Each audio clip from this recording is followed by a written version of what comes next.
And we're live. Welcome, everybody. David, KnownOrigin, Brendan Dawes tonight with us behind the screens. Hello and welcome. Thank you for having me. Lovely to be here. Hi, Serena. David. Thank you. Wonderful to be here. So David is going to give us an introduction about KnownOrigin, the art gallery online. David? Hi. So KnownOrigin is a digital arts platform built on the Ethereum blockchain for people that are new to the space. We've been here since 2018. We have got around 380 artists that are producing kind of verified limited edition digital artworks. And today we're going to talk to Brendan Dawes, who I've known from way back when in 2011. I first met Brendan at an event that I used to run called Note to Sell, talking about generative art and creative coding way before it was on anyone's radar. And I kind of knew then that Brendan's mind worked on a different level. And I've been chasing after Brendan to join KnownOrigin for ever since then. I'm just super excited that he's come to KO and he's minted some artworks. They sold out almost instantly. And KO is going to focus on kind of bringing these new artists in to the space, and we're going to bring their audience with them. So I like to describe Brendan as like one of these crossover artists that is a non-crypto guy. We bring him over and then he pulls his audience with him. I think that's one way we're definitely going to build the community and kind of drive to that adoption. It'd be great if people could put in the YouTube and on Twitter, just tell us if you're new to crypto, just put a shout out in there. It'd be really interesting to see how many people are watching that have never heard of crypto art before. I'm going to hand over to Serena now, and I'll let Serena and Brendan kind of deep dive into some of the topics they're going to talk about today. Thank you, Serena. Thank you so much. Thank you, Brendan. Thank you so much, David. Thank you for this wonderful introduction about KnownOrigin, the platform, and also a shout out to all the team behind the KnownOrigin project. So thank you to all of you to make this possible. Okay, so Brendan, here we are. Good evening. Good evening. It's very nice to be talking to you, and thank you to everyone watching us live. I also want to remind everyone that this is going to be a live conversation. So you're more than welcome to drop us your thoughts, messages, and questions as we go through this live, and we will address them as we go. So, Brendan, very lovely to be talking to you. I have been reading about your work and also enjoying it online. And I'm very curious, and I have quite a few questions for you. But before we dive into this conversation, I would love for you to give us a quick introduction about yourself, how you got started into the crypto space before we then investigate more about your practice. So how was your journey, coming into the crypto art space? Well, it's only actually been a few weeks, and it's as David said. David has been, I wouldn't say hounding me, but it's close to getting on KnownOrigin. And I didn't really know much about it, about crypto art in general, even though I do have a few friends who are really active in that space. People like Mario Klingerman, Quasimodo, who's amazing AI artist, who I've known for many years, and he's active in that space. So I think it piqued my interest a few weeks ago, and I thought, maybe I'll give this a go.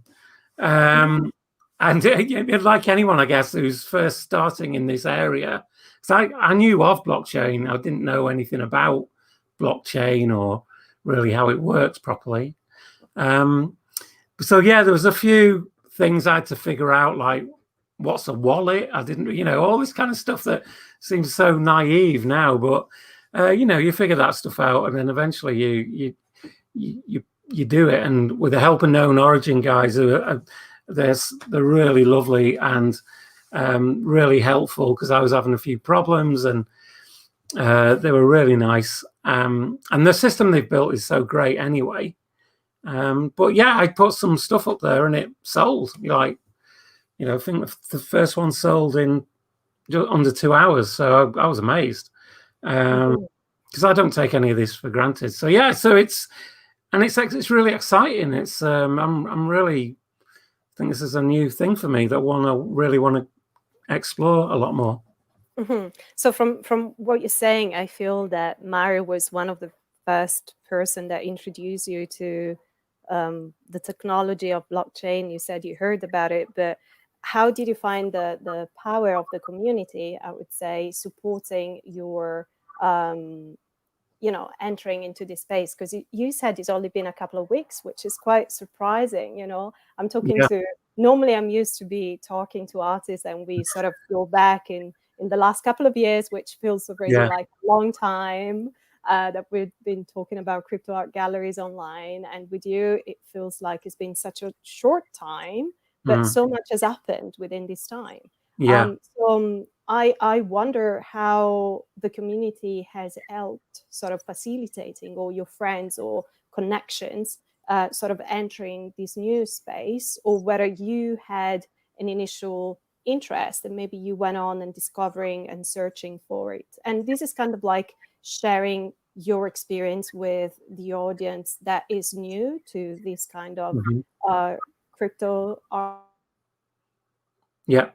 art gallery space, and also the way of art on a platform and having it shared with others.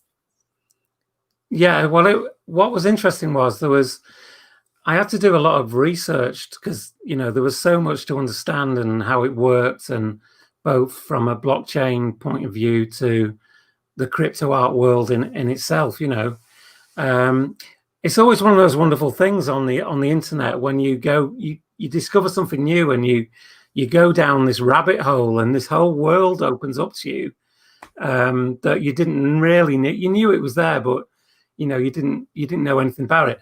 And then suddenly it's like in your face and multicolored, and it's really nice that it was very friendly. There was a great Medium blog post that took you through how you minted your first artwork. That was really fantastic, really useful. So things like that, because I'm all for people sharing stuff and helping each other. That's how we all get on. Yes, so, I know you've been quite helpful as well in the Discord channel, in the KnownOrigin group, which I know a lot of people appreciated your support.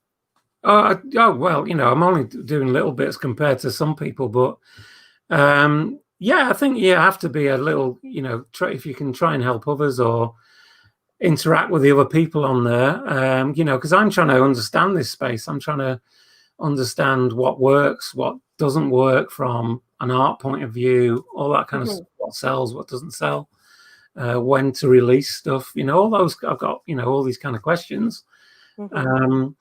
But the experience so far has been a really, really good one, I have to say. It's been, it's nothing but positive, I think. Good. And if you were going to point out the best thing that you've discovered over the last couple of weeks, what would it be? It's probably the process of minting art, because here's one thing, right? So you go on the site and it says sign in, and you go sign in, and then it shows this window with connecting with a wallet. And I'm like, what? Where's my email and password? It's like, it was totally like, because it's so cutting edge. And then I was like, okay, right. Because I thought, oh, it's not working. Where's my password dialogue? But it doesn't work like that, of course, because it's all, secure. So there was a lot of learnings there. And I think there's learnings to be done from the onboarding, what you call the onboarding process, from a UX point of view. I think there's a bit more hand-holding that can be done, really. I think if you know crypto art and that world, you knew about, or you know how this stuff works. But for me, I was like, I don't know what a wallet is. How do I get one? And the fact that I had to use my app to log in, I had no idea this would happen. So I think there's a bit of hand-holding that could do with being done for people like me, thick people. No, people who are, old, thick people. No. Simply But, people that didn't come across the tech or, the platform. It's just so foreign to me that was the only thing I would say that I would change a little bit, to just crank that up, to go a little tutorial to say, this is how it works, Yeah, I think it's a great feedback. And because everything is so new and cutting edge, as you described it, I think everyone is still in the process, and it tends to be quite a niche group of people being very knowledgeable. And sometimes that communication doesn't happen. So I think it's so important to have these kind of open conversations, especially with artists, to also understand what it looks like, what it feels like to be from an artist's point of view, and go through the whole onboarding process of entering this space. But let's talk about, now that we are in this space, how does it feel, being present, active within a community? And I'm most curious about the art that you produce. So I know that you're involved. You were telling me just before we went live that you've been traveling quite a lot across the globe and speaking at different conferences. And I know you also adopt technology in a creative way. So I'm interested to learn from you how you develop this interest in including technology into your practice, into your art practice. Well, I think that journey started. Oh, well, I've always been interested in computers making things, right from, let's go really way back to, in 1981, I had a ZX81 computer given to me by my granddad as a Christmas present. And I taught myself how to code, on Boxing Day, or the start of learning how to code. And for me, it was an amazing thing that here was this box that I could type things in. Like, a friend of mine calls it clever typing, which is, I think, a good description of programming as any. I love it. Yes. So, you do this clever typing and something happens, like, instantly. You're not sending something off to print or waiting for someone else to do something with it. It's just there and it does it.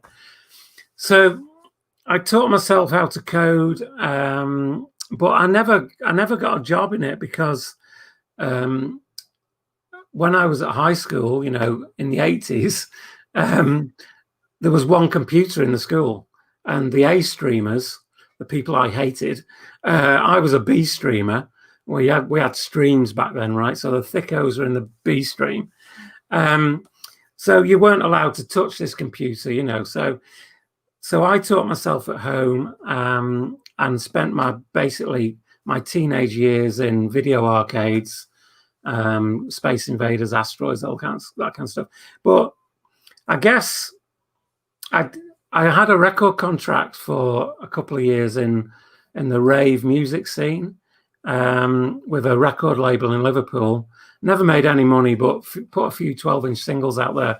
But again, I was making music with a box, a computer, and keyboards, and I loved. Again, it was, here's a thing that will allow me to do something creative. So I thought I was going to go into music, and even though I had a few club dance records and things like that, and I played Cream and that kind of stuff.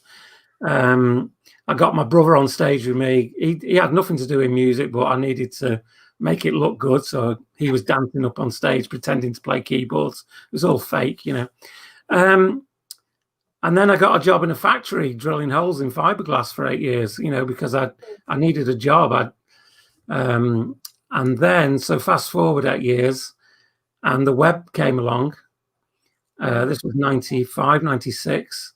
The web came along for me, and I was doing some JavaScript stuff, and I applied for a job at a little web design agency in Lancashire, and I got it, and it was like 50% drop in wages from the factory I was at. But I thought this was the way out of the factory. And yeah, my life wasn't the same ever since. We got clients such as Disney and Coca-Cola and Kellogg's and Club 1830, and it was mad. So you got your learning experience kind of. And then I met people in New York and ended up working in New York, and so I'm cutting the story very short. But So it's always from that. I just love to make stuff, you know, with this box that we call a computer. For me, it's a creative outlet. And you know, right back to where I used to compile breakbeat albums as well before the music stuff. I think what I'm doing now is I'm doing the same, but digitally. I'm making new things from things that already exist in a way.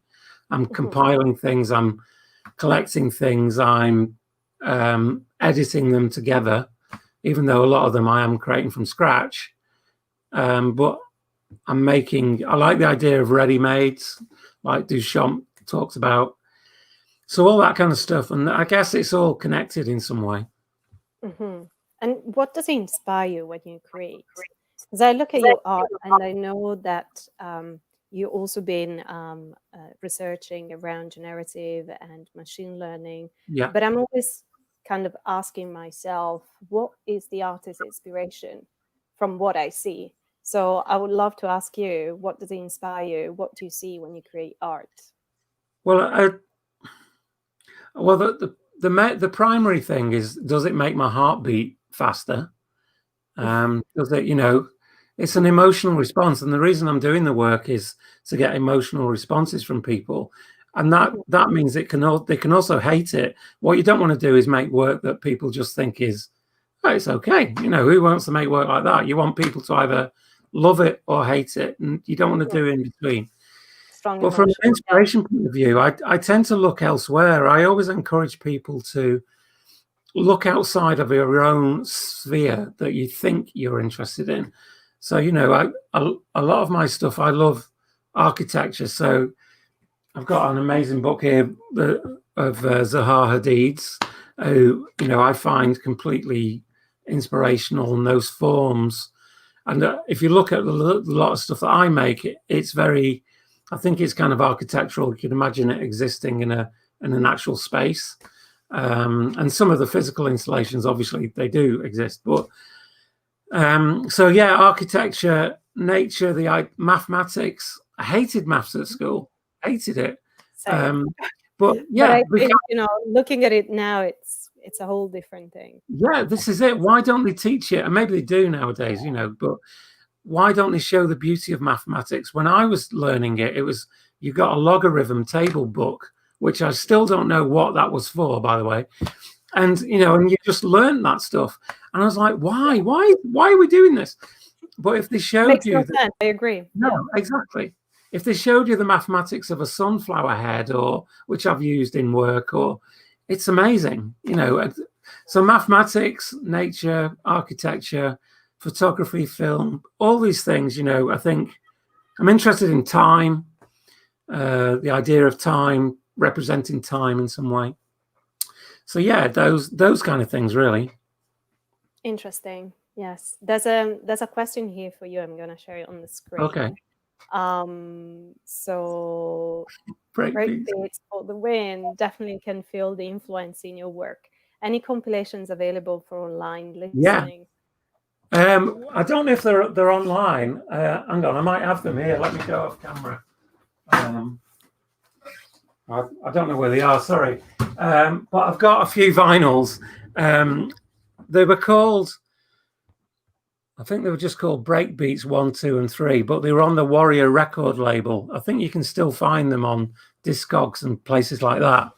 And I would compile the weirdest things. I think I had a Gary Newman record in there and various other things. So I would scour secondhand record shops to find the weirdest stuff, like you did back then, and like a lot of people still do.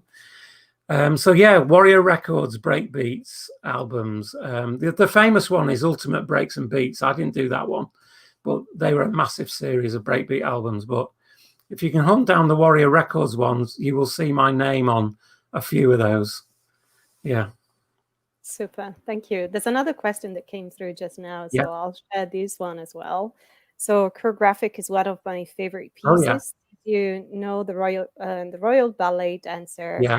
And can you guide us through the process? Yeah, that was I get, you know, what interests me with technology is how it gives rise to new ideas, new possibilities. I'm not really into technology per se, but so there's the dense pose artificial intelligence machine learning thing, and that will, you can run a series of images through it or movies or whatever, and it will pick out the pose. It will try and detect the pose of a person. So I thought it might be quite interesting to run something like a dance or something through it. So I found some Royal Ballet footage on YouTube. So this wasn't official or anything. And using the dense pose AI, it tracked where the poses were. And then in Houdini, I managed to then use that as a kind of, I brought those images in and I masked out. So anything that was black that wasn't a pose, I could delete.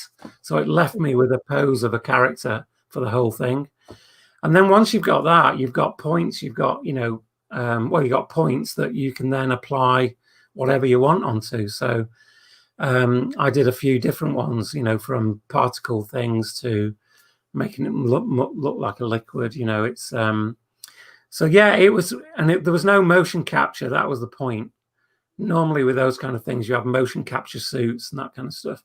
Yeah. But with the technology now, you can go some way to kind of emulate that. So you can turn any imagery of a person into some kind of dance or. So yeah, I want to revisit it because the one I've done at the minute is kind of a test. Really, it's nothing more than that.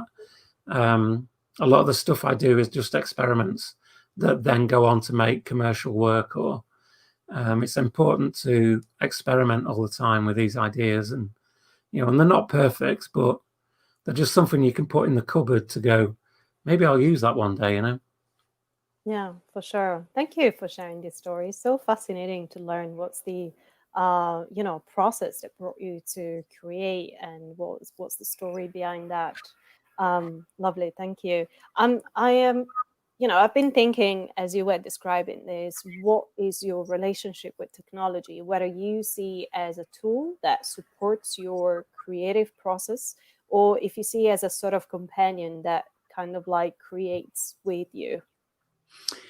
Well, I was having this conversation actually with someone else the other day about the computer as author, code as author, code as.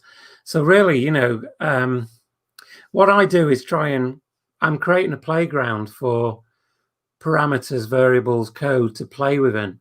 And then, so you can say that the computer is part author with you, but the computer is playing in that playground in rules you set. You set the rules, and without those rules, it's just chaos. So you're art directing through code, through a generative process, but the computer is definitely part author. The technology for me is, it's mind blowing for me because next to me here you can't see, but I've got a makeup 3D printer. I've got a vacuum forming machine next to that. These were unthinkable a few years ago that you'd have them on your desk, right?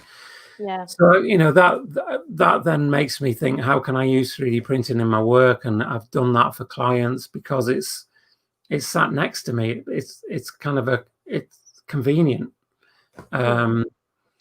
So that's where I think it's inspirational for me is, okay, what can I do with this? And now with things like Houdini and Cinema 4D or AI or all these kind of things, the ability of what you can do now while sat at your desk is incredible. And this is only the beginning. This is very early days. The computing power we have access to now is amazing. So, I didn't think I'd be able to do the renders I do, a few years ago, but now, and if I want to render 4K or, and a particularly intense thing, I just send it to a service in the cloud. It costs money to do, but if you budget for that, it's fine. So again, these services are out there that we can use and, to try and create new pieces of work in an interesting way. And is there any technology that you're currently looking at that you would like to experiment with, but you haven't had a chance yet? Or what is your next sort of like interest in including technology in your work? I don't know. I think the AI stuff is kind of, interesting where that will go. I'm trying to do more of that. Any kind of machine learning things, I think is really interesting. And as I said, a lot of people are doing that. But that's an interesting space to explore. I think ultimately, though, one of my most famous pieces the piece that's done the most for me is a thing called Cinema Redux. That's the piece that's in the permanent collection of MoMA. That took me half an hour on a Saturday afternoon. It's the most simplest piece of code. Anyone could write it. But the point is, it was it was the concept. It's not about the complexities of the code. It's not about how clever you are with the technology. Ultimately, it's about what are you communicating? Are you creating something that resonates? And it doesn't matter how clever it is. If it doesn't resonate, it's pointless for me. So, as I said, Cinema Redux, half an hour on a Saturday afternoon. It's been in 13 exhibitions. It's in MoMA. It's because there was an idea there. And by the way, it wasn't an instant success. It was 3 years later that people started to pick up on it. So I would encourage everyone not to lose heart if you've done this amazing thing and no one's talking about it. Sometimes it can take time, That's thank you for sharing this feedback. I think that's especially these days with the whole thing that we've been going through lockdown, I think having a crypto space there allowed many people to still be able to show their art without leaving the studio, for example. Yeah.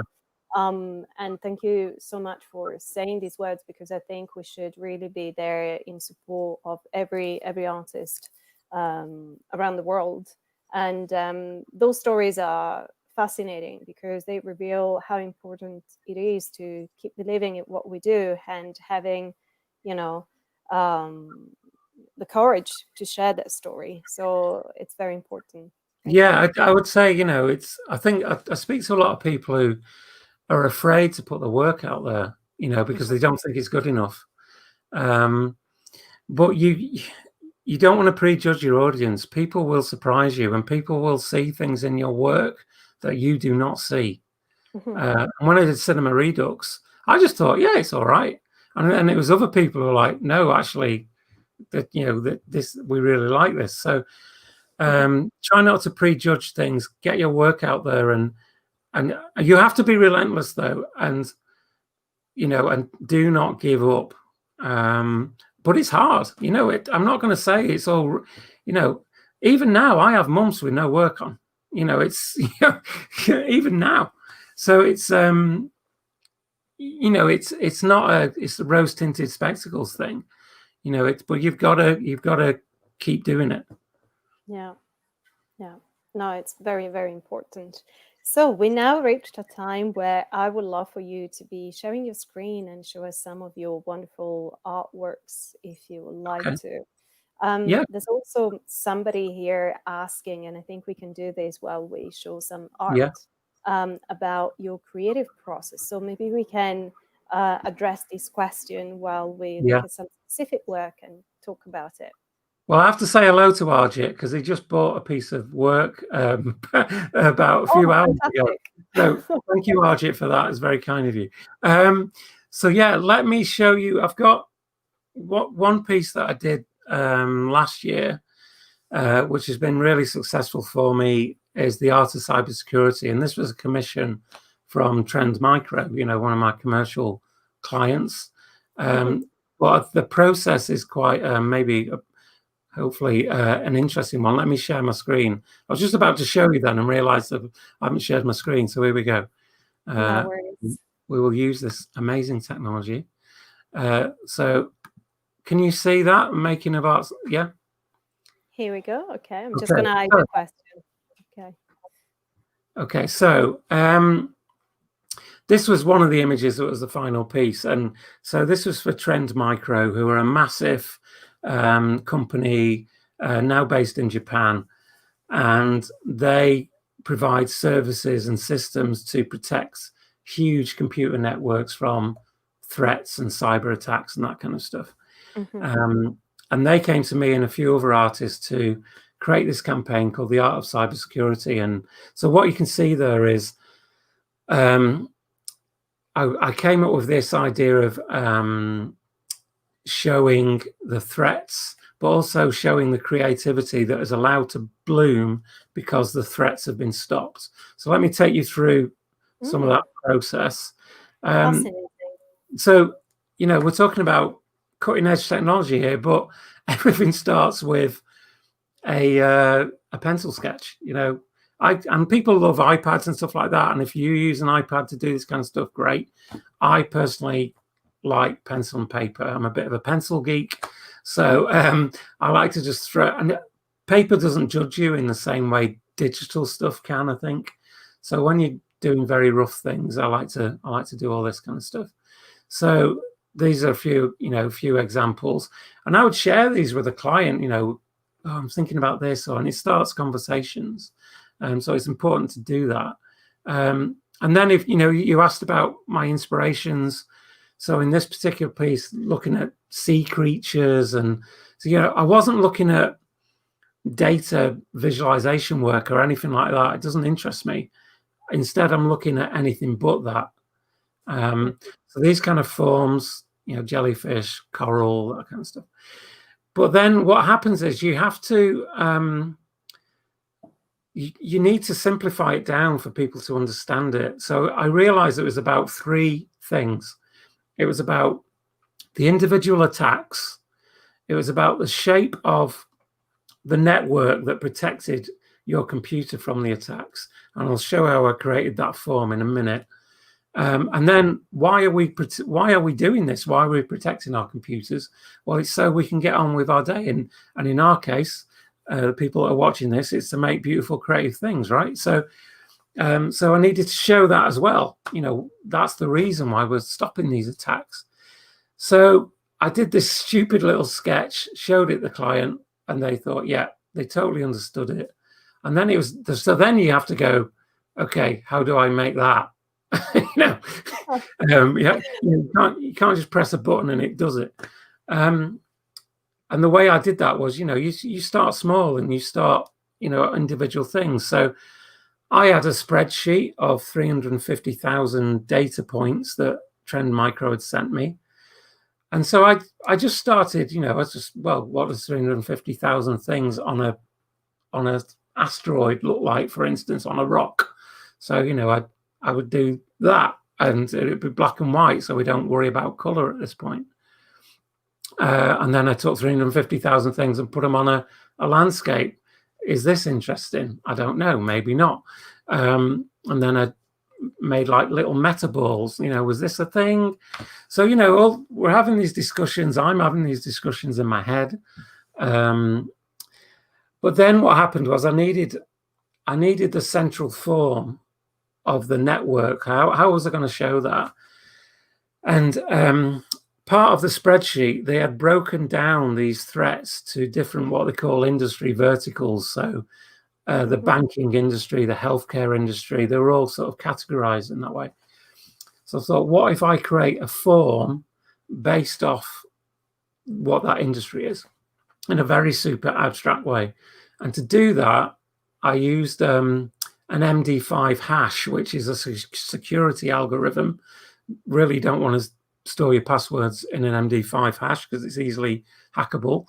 But what that did, I turned, like, you can see the word banking or healthcare, and on the right, I wrote a little program that would hash those words out, and it would give me the MD5 hash column here. But what I then did, I split that up into 5 different numbers between 0 and 1. And those numbers I could then use to influence a form. So the forms that I made are totally from the data. So I took that and I then made these forms. And again, black and white, very simple, almost sketch-like. But all these forms are based off that data. So it's generative. If you put a different industry in, you get a different form. But you can see how they're based on a similar aesthetic. It's not completely chaotic. So I did that, and then I did a little animation because this was going to be a 4K animation. So I don't know how well that plays over the YouTubes, but it grows. So I had to work out how would that be done, that kind of stuff. So this is how you build a core center. Yeah, exactly. Yeah. And for the animation, I wanted it to grow. So all the time I'm thinking, how will this play out in the final thing? So then it was like the threats. What do the threats look like? Well, they need to be like attacking the system, infiltrating it, overwhelming it. So I did this kind of little animation of the things moving along it and that kind of stuff and infiltrating it. And but when I showed them this, I realized that they look far too happy. These are threats. They're supposed to be evil. Yeah, they look cute. Yeah, they look cute, and they look like you'd spend some time on a night out with these people. It's like So when I showed them this, I said, "Look, they look like they've got their disco pants on. That's not. It's not going to be like that." And they were like, "Yeah, totally cool. That's fine. We get it." And then it was like, how does the creativity flow? So this Very was. yeah. I mean, this is terrible. This is looks awful, right? But it was an early sketch. And so, you can see I've brought together all three elements now. It's super rough. And then, put a storyboard together, in the very traditional way. So I understand the narrative and the client understands the narrative. And then it's better to go and have a look at this, online. But I'll play a little bit of the video, but I'll turn the music down because you probably won't be able to hear me. But, one of the things I want to say about this piece is when you do normally a technology company, when you see the work or an ad, it's on a black background. It's got some techno music, we know how it's going to play out, right? So I went totally against that.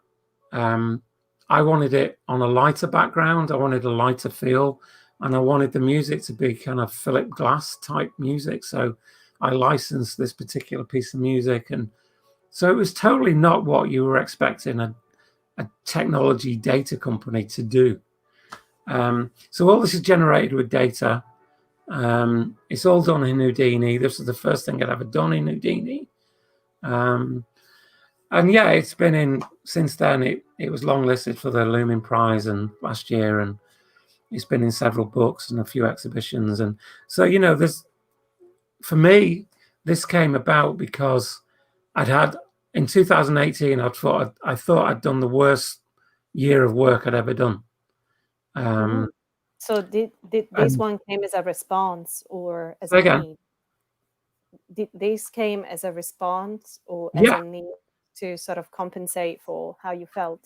Yeah, absolutely. I've done the worst year of work I'd ever done. But how would you say that? Well, I was depressed. I thought I was going through the motions. I thought I was, just, using processes or techniques that I thought I use a lot. And I thought it wasn't good enough. I didn't feel my work was good enough. Clients were happy. I wasn't happy. So in 2018, at the end of 2018, I took a step back and there's several of my peers were starting to use this thing called Houdini, and the quality was amazing. And I realized you could code in it as well. So I started to learn it over the Christmas period. And I'm still learning it every day. But in the January, I got this piece of work and thought, right, let's scare. I scared myself. I thought, I'm going to do it. I'm going to, do this piece of work in something I've never used before. I think you should do things you should do things you don't know how to do, because out of that, that's when exciting things come along. That doesn't mean to say that you don't craft. Right now, since then, I've been trying to hone my craft in that particular software, constantly learn how it works. But yeah, so it was a good turning point for me. And it's now my main tool, really. But as you saw, sorry, go on. No, you go. I'll ask. No, as you saw, it was actually a combination. So the MD5 stuff was done in processing because it was just easier to do that bit to generate the MD5 stuff. So oftentimes it is a combination of different technologies. Mm-hmm. And I was curious to know, what was the audience response? Because you said you had a period of time that you felt a bit down and you were not satisfied with your creations. So when they saw this, because you also mentioned about being in the Lumen Prize list, Yeah. I was curious to learn, how did you feel about the audience response, and even your friends and family? You know, how did you see that work sort of resembling what you had done previously, or these being a shift and a new sort of path? Well, I think people have always been very kind about my work, and they probably thought, yeah, your work's fine, yeah, what's up? But I think they saw a difference when I showed that, you know, that when that work went live. You know, I think it was evident that there was a kind of a shift. And then, you know, things like the Lumen Prize always help to go, oh, maybe I'm not crap, you know, or, maybe I can do this, you know, because you're filled with self-doubt like constantly. I've never met anyone who does this that isn't. You know, I don't get people who are like super confident all the time. It's just not me. So I think you have to question your abilities and who you are and what you're doing, and it's a good place to be. So yeah, the reaction was fun. I was so pleased because you do this thing and you think, I think it's okay, but then, it's really nice to get that reaction, so. And also you can sit with something a bit too long and you think, oh, I've really gone off it now. And, so then when eventually it comes out, people see it in a new light. And so, yeah, no, it was good. But that did come out of a period of darkness. I think it's important to get that point across, that's why I did what I did. Yeah. And it looks beautiful. So, yes, I'm a big fan of that work. Thank you. I would like now also to ask you if you'd like to share any news about any upcoming work or what you're currently working on. Well, I'd love to show you the piece I'm working on. It's another Trend Micro thing. They're so lovely to me. This is the 4th piece they've commissioned me to do, and it might be one of the best things I've made, I think. And I'm doing the final renders at the minute, but I can't show you it. Well, yeah, patiently. I think it may be out in a month or 2. I'm not sure, but and I'm really pleased with this particular piece. And otherwise, there's another generative thing I'm working on, which will be made up of possibly thousands of images. It's a print thing, and I can't say what it is, but it's really cool. But yeah, so that could be really exciting. But again, it's because I'm able to make 1,000 unique images because of the process of these processes that I'm learning. I'm actually going to release a new piece, I think, after this conversation on KnownOrigin. It's going to be a kind of part 2 to the Black Mamba's Revenge, which is the first piece I sold on KnownOrigin. So I've done a new render of it that's slightly different angle. So I think I'm going to put that live tonight. It's actually thank you for giving us such a. Oh, it's on my screen behind me. So and I can't show you it properly because it was still rendering when we got on this call. But so yeah, there's a few different things. But there's a web thing I've done that isn't live yet, but it's a WebGL thing for an agency in LA. Have to say, not a fan of the web, of working on the web. I love the web, but JavaScript and WebGL is just not for me. And I hate getting all the responsiveness right with iPhones and. I have to say, I've done some learning about it, and I I got a bit of a headache, and I was like, Yeah. I carry on the creative side of things. Some people are really amazing with that stuff, but it's just not for me. I find it quite difficult and annoying. So, but I'm glad that in slightly different ways. Yeah, So this is it. It's quite complex. So yeah, but that's going to go live as well quite soon. So yeah, no, it's those are the main things, I think. I'm just trying to look around if there's anything else, but no, that's the main things. But I wish I could show you that new trend micro work, but the client hasn't signed it off quite yet, so I can't show you. So we'll keep looking. Actually, let me share now. And for everyone watching, if you're waiting to see the work Brendan has been making, rendering right now, right on your PC at the back, we're sharing here the KnownOrigin link where you can find all of the works, soon available as well, as we see in preview in the studio, in the artist studio. And also I'll be sharing as well your social media, KnownOrigin, and your social media Twitter for everyone that wants to keep up to date with all the news. And as we are sort of concluding this talk, and I also want to invite everyone that would like to ask a question to Brendan to do it now as we sort of go into this live Q&A. I was going to ask you, is there any crypto artist or contemporary artist that you look at as an inspiration? We talked before about inspirations in general and what inspires you when you create art. But if we're talking about artists and fellow artists that you would look at to take some inspirations, or also to sort of, learn from, who would it be? Do you have anybody from the crypto space that you've been looking at, or from the non-crypto space? Well, I'm still quite young in looking at everyone in the crypto space. There is my friend Mario Klingerman, Quasimodo, who, he's like the poster boy really of AI art, and he's doing we know Mario very well. He makes work. He's and we've known each other probably 20 years, something like that, because we did the Flash conferences together, and that's how we did our early part of our career with Flash, which was an amazing medium and platform.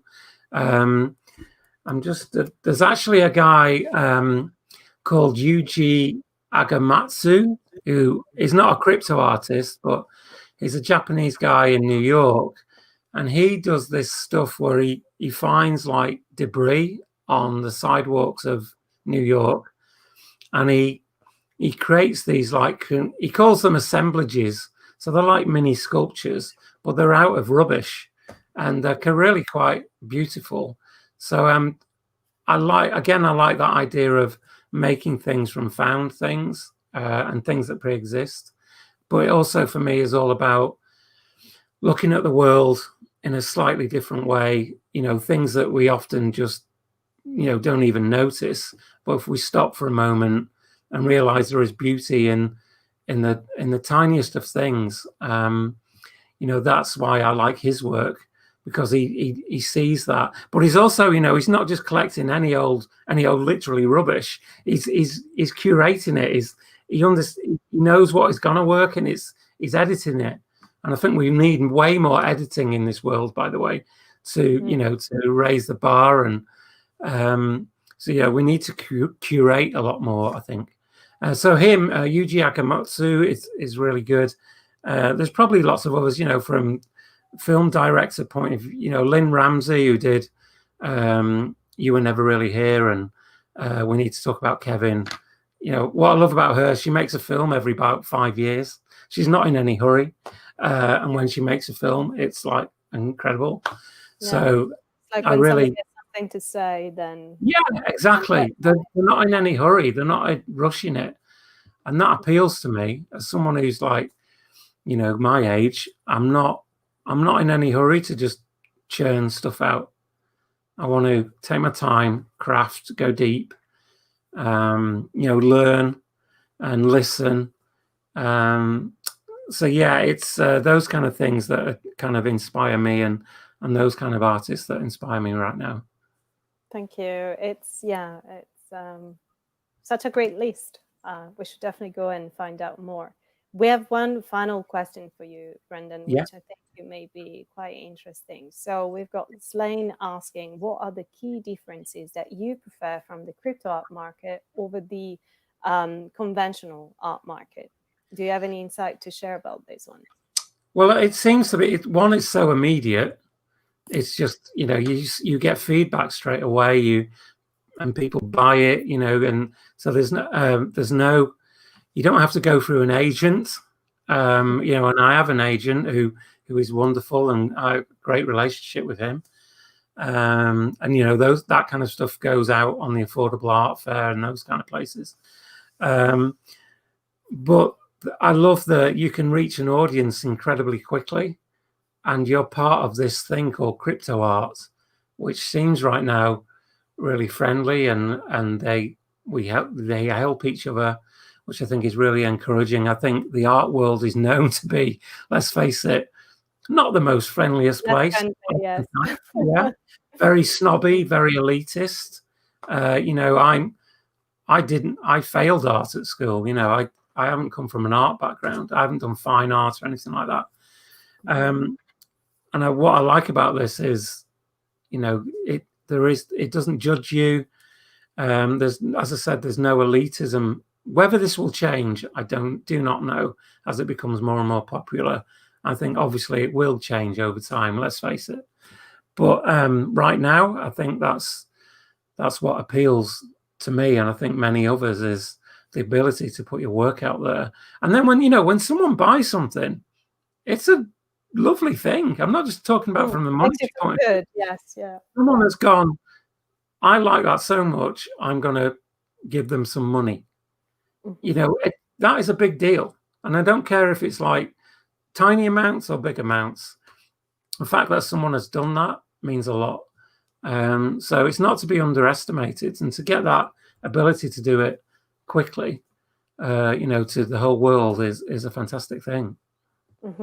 Yeah, for sure. Absolutely. Well, thing, I just want to add, sorry. And also when it's sold on, you then get royalties, and it's built into the smart contract. Again, amazing. Yeah, especially the secondary market. It makes complete sense that you don't have to go through, all the process of reselling your work and what that means, and a lot of paperwork that normally is handled in the more traditional art market. And a lot of things may get misplaced here and then. So here is all very transparent, and everything goes back to the artist in in the blink of an eye. So it is very interesting to see how things are moving forward, and who knows what the future will reserve for us. Yeah, it's exciting. It's been such a great conversation, and thank you so much for sharing so many insight about your personal story and your art and way of creating. And thank you everyone who tuned in tonight for this great conversation here behind the screens at KnownOrigin. Brendan, it's been so lovely to meet you. I hope we're gonna get to meet each other. Yeah, let's hope so. Sometime soon. Yeah, absolutely. Who knows? Maybe people will never meet each other ever again. But hopefully we will. And thank you for having me and the wonderful questions and hosting it so brilliantly. Thank you. Thank you very much. Okay, we'll keep following you on KnownOrigin and through social media. We'll wait for your art to be live. Can't wait actually to see it now. You got me very interested. All right. Good night, everybody. Thank you for watching. Thank you. Take care. Bye.